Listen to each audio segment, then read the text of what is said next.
তোর নামেরই আর কিছু বলার নেই। শোনেন, আমার কথা হচ্ছে সে ঘর্ষণটা করবে না, ডিসিশন তার নিতে হবে। ঠিক আছে, আমি তোর করবো না, আমি কারো হাত পায়ে ধরবো না, আমি কারো কাছে রিজি না। ঠিক আছে, কপালে যা তাই হবে, আমি কোনো অন্যায় করিনি। আজকে আমি যাচ্ছি, বলি আছে আমি কোনো অন্যায় করিনি। শোনেন, এক নম্বর, আমি দুপুরে যাচ্ছি, একদম অন্যায় করিনি। যদি না কিছু করে বসেন না, তাহলে আমার ডিসিশন আমি নিলি বলো, পরে কিছু করতে পারবো না, থাকি থাকবেন বলো।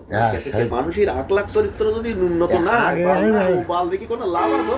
ও কি ও কি আমরা এরকম কথা বলি, 2 নম্বর কথা বলি, আমাকে কোটা শেখে কারণ শুনে আসবি না তো। ও কি ফাইল তো লোক, আমার আত্মীয় স্বজনরা কোনো তার বিয়ে দেন বলছি ওরম বিয়ে তোর লোকের ধারে দেওয়া যায় না, যারা কথাবার্তা দাম রেখে না।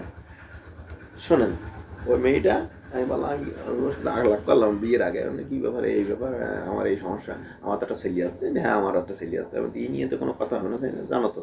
হ্যাঁ, আচ্ছা, এইবার আমার ছেলেটা বাড়ি আসে না, ঈদের পরের দিন একদিন বাড়ি গেছে, ও তখন নেই এখানে, একদিন এসে একবেলা থেকে চলে গেছে। এই কাকা শুনিয়েছে বিরাট, হ্যাঁ আমার ছেলে আমার বাড়িতে আসবি, তো আসবে না মানে গেল। আচ্ছা, 2 নম্বর হচ্ছে ওই ওই কী ভালো, ও কোনো কাজ করবে না, ভালো কথা। তোমার রান্না বাড়াটা তো করতে হবে, সামান্য দুটো, আমরা 2 ভাই, ভাই বউ একদিন রান্ধে, একদিন রান্ধে। আমাদের বাড়িতে কোনো কাজ নেই, গরু নি, ছাগল নি, বাসা নি, চার বাস নি, কিচ্ছু নি, ঘের বাড়ি কিচ্ছু নেই। আমরা একদম ভদ্রলোকের মতন দুটো বাজার করি আর খাই, চাল বাড়ি সব কেনা, চাল শস্য বাড়ি হয়, এই 4জন লোক দুটো বাজার করি আর খাই, একদিন পর একদিন। আমি তাই রান্নার ক্ষমতা নেই, অ্যাজ মারে দিই। ও এই আমি তো এই কথা আগে বলিনি, কিন্তু এই অবস্থাটা তোমার ইনহেলার টানো 12 মাস খাচ্ছি। কিন্তু আগে তোমার বলি নেওয়ার কথা, তোমার রোগ টোগ থাকলে বলো না, কিছু নেই না, একটু অ্যালার্জি আছে, এই অ্যালার্জি এইগুলো ম্যাডাম খেয়ে অ্যালার্জি। হ্যাঁ, আচ্ছা, যাই হোক, তারপর অনেক মেনে নিচ্ছে। এইবার কী ব্যাপার, আমার একটু সমস্যা দেখা যাচ্ছে। আচ্ছা, আমি সে ডাক্তারের কাছে গেলাম, সে ও নিয়েও গেলাম, ডাক্তার বললে এটা কোনো ব্যাপার না, অসুবিধা ঠিকই যাবে, কিন্তু আমার একসঙ্গে থাকতে হবে।